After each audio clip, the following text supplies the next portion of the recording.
Hi, everyone. Welcome back. This week I have Dan with us. I'm super excited to introduce you to him. I can't wait for you guys to learn more about who he is, what he does. And with that said, Dan, I wanted to give you a big warm welcome to our show. Thank you very much, Tony. I'm delighted to be here. Great. Thank you. You're super welcome. Let's dive right into the one word open. So, if you could open us up with a one word that could describe how you're feeling in this moment, Dan, that would be great. I would say focus, Tony. We've been quite busy lately in our shop, and I think prioritization has been a key to try to get through all the different things we're working on at the moment. So focus for right now. I love it. With focus being the opening, let's go right into business. So, can you share with us a little bit more about your firm, what you do, who you invest in, and where you are at today and where you're heading? Absolutely. Thanks for asking. So Salt Creek Capital is a lower middle market private equity firm, and we're generalists in terms of industry, but we focus very much on situations that require a change in leadership. So oftentimes that's a retiring owner or a family-owned business, and through an effort to achieve liquidity, they also need to find a buyer for that business who can introduce and facilitate new leadership. And so we've completed about 36 transactions of this type, where in each situation, we introduce a new CEO as part of that transaction. So there's a very large number of baby boomers across the US who are entrepreneurs and have founded businesses who over the next 10 to 15 years will be looking to retire. And as part of that, unlocking the value that they've created in their business, which oftentimes is the single largest asset that they own, and at the same time finding an excellent leader to take on the stewardship of their business is the challenge they face. And so we've tried to build our offering really around facilitating that type of transaction, both offering liquidity to that business owner so that he has the liquidity and resources to retire, while at the same time providing him a leader to transition the business to, who can ideally grow it to the next level, offer increased amount of challenges to the team, maybe expand the geographic footprint or product line, what have you. Oftentimes, we find that later in an entrepreneur's career, they're not as focused or as aggressive about pursuing growth, and so we feel that this facilitated transition to a new leader often allows for that business to have sort of a renewed sense of purpose, a renewed sense of growth, which is an exciting time. So it's really a specific transaction type that we look for, and we think it's quite a large and growing need with the number of baby boomers retiring in the coming years. That's really great. You mentioned a key word that's really close to me, which is leadership and being a leader. So I would love to hear your take on what you would consider a remarkable leader. Yeah, that's a great question. And we have been very fortunate to work with a lot of strong CEOs. I think many different skill sets and disciplines, because they may have advanced through their career on the more finance and accounting side, or more operationally, or on the sales side. And I think the common trait that makes many of the most successful ones successful is a focus on team, and really developing those around them, hiring in where they have weaknesses, which isn't a very comfortable thing to do, because you may feel a little bit challenged by someone who's filling a weakness that you have. But I think the leaders who are willing to overcome that discomfort of bringing someone in who sort of addresses weaknesses they have, invests in the development of their team, takes chances by giving them opportunities to take on new things. That doesn't always work out, but it's stepping outside of your bounds to allow your team to develop, and I think those types of leaders, may be more of a risk taker in some respects, but they enable the overall organization to really thrive and grow and be less dependent upon them. And that's really critical. I mean, we see a lot of businesses that are founder run and founder owned that are quite dependent upon that owner. And that's part of what causes that business to get to a certain level and have a challenge growing beyond that level. And so when we come in with a new CEO, we do want to invest in the team. We do want to make that business less reliant on one or two or even three people and really have a sustainable and broad based team. That is so huge, and thanks for going into um, in depth with that for us, because that helps us really understand and get inside your thought process about what leadership is, what makes a remarkable leader. So I really appreciate that, Dan. Moving along to wins, can you share with us a recent win that you're proud of in business context, and also what you learned from it? Absolutely. I think one important lesson that we've learned is investing in lower middle market businesses. And what I mean by that, it's oftentimes companies that are doing 5 to 50 million of revenue. Maybe it's a million to 5 million of EBITDA. So these are smaller businesses. And if you're investing in a smaller business with a lot of much larger competitors, that can be a tough spot to be in. And so we've tried to acquire leaders in very niche markets where even though it's a smaller business, it has a dominant market share within the industry or marketplace that it's operating. And we've done that in a number of instances, and that usually works out quite well for us. A great example of that is a company called Four Wheel Campers, which is based near Sacramento in Woodland, California. And they really produce sort of the highest quality slide in pop up campers for four-wheel drive vehicles. And over decades have really generated a cult following and a lot of appreciation the last year with people's interest in outdoor activities with COVID and so forth has really caused a surge in demand. And so they're hustling. They're working as hard as they can to produce as many units as they can so people can get outside and enjoy the great outdoors. But we really like those market leading sort of niche companies, and we've seen that in four wheel campers. We have a company that's a leader in wallpaper primer and paste. Maybe not quite as exciting as getting out there and camping, but we like those leaders, and I think that's a lesson for us that we'll continue to try to pursue leaders within those niche categories. I love it. Thank you. And can you share with us a recent, failure, and also what you learned from it? Yeah, absolutely.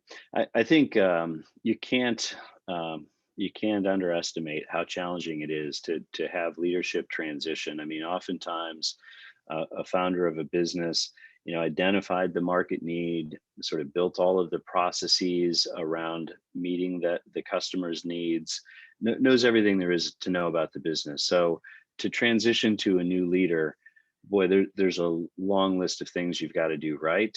And I would say, in those cases where we've not done a great job, it's because we try to take on too much too fast. We try to do too many things before our CEO and his team really got their sea legs and got comfortable with all the things that founder was doing as he exited the business.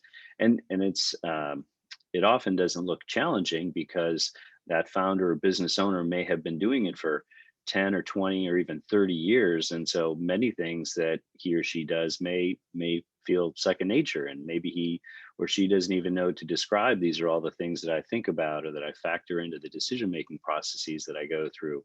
And so for a new leader to step in and start to understand all of those nuances and appreciate the whys of how a business operates and what motivates customers and so forth is is is um, is not going to provide the right foundation for making other decisions, whether that's an add-on or expanding your product line. So we really encourage our CEOs to spend a good 12 to 18 months understanding the business, making sure that they absolutely know how to fly the plane, and have an appreciation for all the processes and customer expectations before we begin making big strategic decisions like an add-on acquisition or introducing a new product and so on and so forth. So I would say we're humbled by our eagerness to try to move too fast in a recent experience, and more inclined to take our time, make sure that we have the right foundation and understanding of the business before we try to do too much. Excellent. Thank you very much. Now let's talk about from your experience, things that you've seen over the years when it comes to founders and leaders. Is there any kind of like, if you, I know there's a lot of things to have in common as a leader. They do X, Y, and Z, or they do X and Y to get Z, whatever it is, right? Here's the question, is there one advice you could give that founder, that entrepreneur, that business owner that's listening to this right now? If you could only give that person one advice, I know this is tough, Dan. If you could just give them one advice to be on the right path, what would that one advice be? That's a great question, Tony. I would say for many business owners, it's figure out a succession plan for yourself. Figure out a way that you can step out of the business. And that may be implementing software and systems that help others make decisions of the same quality and caliber that you do with all of the experience that you've gained over the years. It may mean hiring one or two other people around you that you would then have some time to mentor and grow into a role that will free you up. If you're working in the business too much instead of working on the business, you're probably not going to have as much fun. You're more prone to burning out. You're probably not going to allow that business to achieve its full potential. And so if you're backfilling, if you're developing others within the organization that you can offload a lot of your responsibilities to, that's going to free you up. It's going to allow you to either step back or think strategically and think higher level about what growth opportunities lie in front of you. So it's hard. It's hard to sort of take yourself out of roles and to shed responsibilities. It takes a lot of trust. It takes confidence in the people around you. But if you do that, I think it really frees you up to allow your business to achieve more and approach a liquidity event with less reliance on you and less risk to a buyer. The more a buyer has confidence that that transition to a new owner is not going to cause that business to break and to be too fragile because it's so dependent upon a very strong leader without the right group around that leader supporting it, the easier that transaction will be. So you want to be able to instill confidence in a buyer that there's a strong team and an ability for that business to march on after that founder's gone. That was awesome. I wish we were hosting a room on Clubhouse right now. There'd be probably over 1,000 people listening because this was really great, Dan. So I appreciate that. But at least here, unlike Clubhouse, they can rewind it and listen to it. Where Clubhouse, everything is live, right? So this is really great. With that said, I have an awkward question for you. So what's the smallest check you've ever written, and what's the largest check that you've ever written in your business? Yeah, good question. So I would say the smallest business that we acquired was about $3.5 million. And some of that was equity, some of that was debt. So some of that came from our firm. And then the largest recent transaction that we did was about $35 million. So that's kind of the range of business valuations, I would say, that are comfortable for us. We could probably do a little bit larger than that as we've gained more experience and our investor base has grown, maybe up to $50 million transactions. But that sort of $3.5 to $35 million range is something we've already achieved. Got it. Okay, so if we could turn back time, and what would you be able to tell if you were, you saw the 21-year-old Dan yourself at 21? If you could tell that Dan one advice, what would you tell your 21-year-old self, Dan? I would say be open-minded. I think at that point, I probably thought I knew more than I did. And I probably had a view from my career that is very different in terms of how it's unfolded. I mean, I finished college and actually was a CPA at a Big Four accounting firm for a few years, and I think that was a nice learning experience for me. But knew it wasn't what I wanted to do long term. And I think over the course of my career, most of which has been involved in principal investing, some on the venture capital side, and in recent years on the private equity side, more doing buyouts. It would have been hard to predict that my career would have evolved in the way that it has. So I would have said, Dan, keep your keep an open mind and listen and learn, and don't presume you know more than you do. I appreciate that. Um, what's that one question that I should have asked you, Dan, that I haven't, or I should have asked you? Yeah, I guess what we haven't talked about, Tony, is the executives that we work with, because that's such a critical component of our solution that we provide sellers. Um, and I think oftentimes it's the quality of the executive that we're partnering with to acquire a business that that allows Salt Creek to stand out from other buyers. Meaning, if that seller sees an executive who's run a bigger P&L, maybe she's got a top 10 MBA. They're bringing best practices from running larger organizations. Maybe they were in a division of Illinois Toolworks or GE, where they learned all these wonderful management skills that they can now bring into a smaller business. Oftentimes, that's quite appealing. And so, we look, we spend a lot of time recruiting and sourcing executives. I would say the critical functions within our organization that we spend a lot of time and money on is, of course, sourcing opportunities, good businesses for us to consider investing in.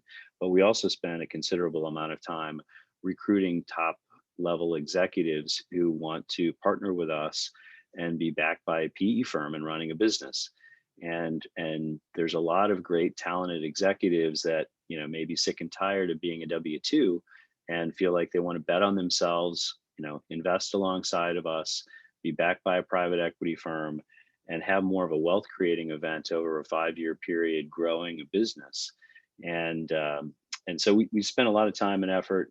Typically, we've got maybe 15 executives on our bench. We want to have a wide range of different industry experiences and backgrounds, so that as deal flow comes in, we've got the right executive experience to pursue each of those deals with.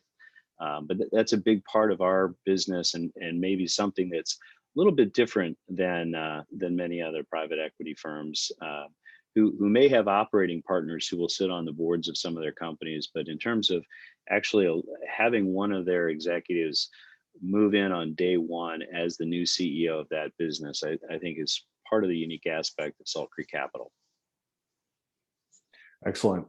So, and the person who's listening to this right now, if they want to test the waters, or jump all in, what should be happening in the organization for them, for it to make sense for them to reach out to you? Well, I would say there's a couple of different types of audience members. Certainly, if you're a business owner and you're planning for an exit and you'd like to speak directly to principal a capital provider like us, come to our website and look at the companies that we've invested in, look at our approach.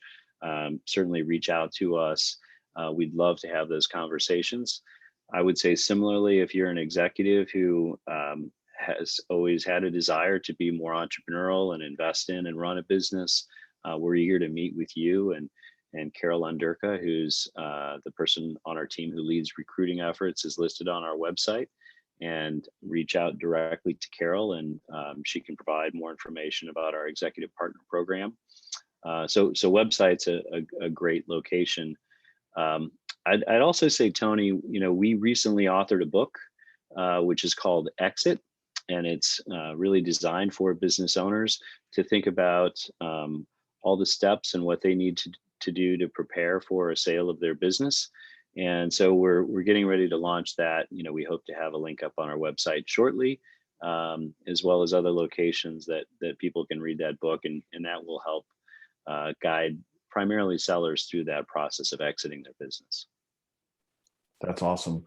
I'm I'm I'm super excited for you with the book. When you get that published and it's ready to go, we'll have to have you back on here so we can kind of dive a little bit into that book and let the audience know about that as well. And what's your website address if you want to give it out to everyone that's listening? Yeah, absolutely. Thanks for asking. It's saltcreekcap.com. So saltcreekcap.com. Great. I'll be sure to put that in the show notes for everyone as well who's listening. And here we are at the end. Dan, if you could sign us off with a one word close and why you're choosing this one word close, that would be great. Absolutely. I think I would say optimistic. If we were talking a year ago, we'd be in the middle of our country shutting down, travel stopping, businesses being closed, and comparing that to where we are today with the vaccines rolling out at a pretty good clip and businesses starting to reopen. I'm pretty optimistic that we're headed back to normal. Don't know exactly when that will be, but I think directionally we're headed back, and businesses are opening, and economy is starting to recover. So that makes me feel optimistic. Awesome. There you have it, folks. Dan, thank you very much. Thank you, Tony. Great to be with you today. Same here. Thanks.